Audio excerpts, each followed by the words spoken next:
But I'm going to tell you a really quick story of how I got into wrestling. My brother Mark, he's the second oldest in my family. When he was growing up, he was getting in fights all the time, and he was kicking everybody's butt. Like he was getting arrested at age 12. Okay, and when he was 14, eighth grade, he was 5'11", 185 pounds. He was a kid in a man's body. Oh, yeah. And he's beating up everybody and getting in trouble. And one day he stole a bike, and the cops chased him.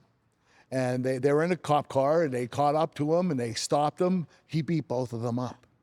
He got on his bike and rode back home. And the cops called the police and said, Mark Angle just beat us up. He's biking back to his house. Fleeing on his bike. Yeah. So when my brother gets there, the cops were waiting for him. They threw him in jail. So he went to juvenile delinquent center for 6 months.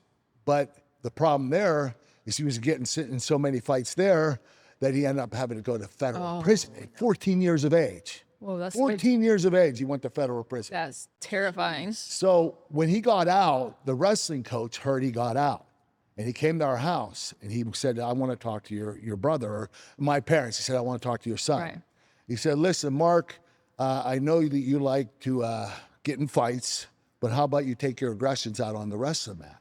Wow. And my brother was like, that's a good idea. So he started wrestling and he had success right away. And he qualified for state his first year. He took fifth in the Greco-Roman Nationals his second year wrestling. So he ends up going to college on a full scholarship. His wife gets pregnant for a second time.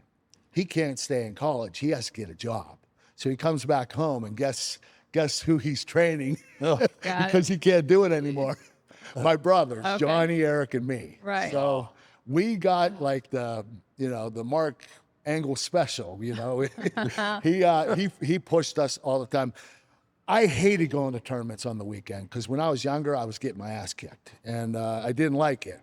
I didn't like wrestling, and he would force me to go to these tournaments. And I would go and I would get pinned, and I would cry, and so I was a bit of a crybaby, and I just had to toughen up eventually. But it didn't happen until my father was killed in a construction accident when I was in high school.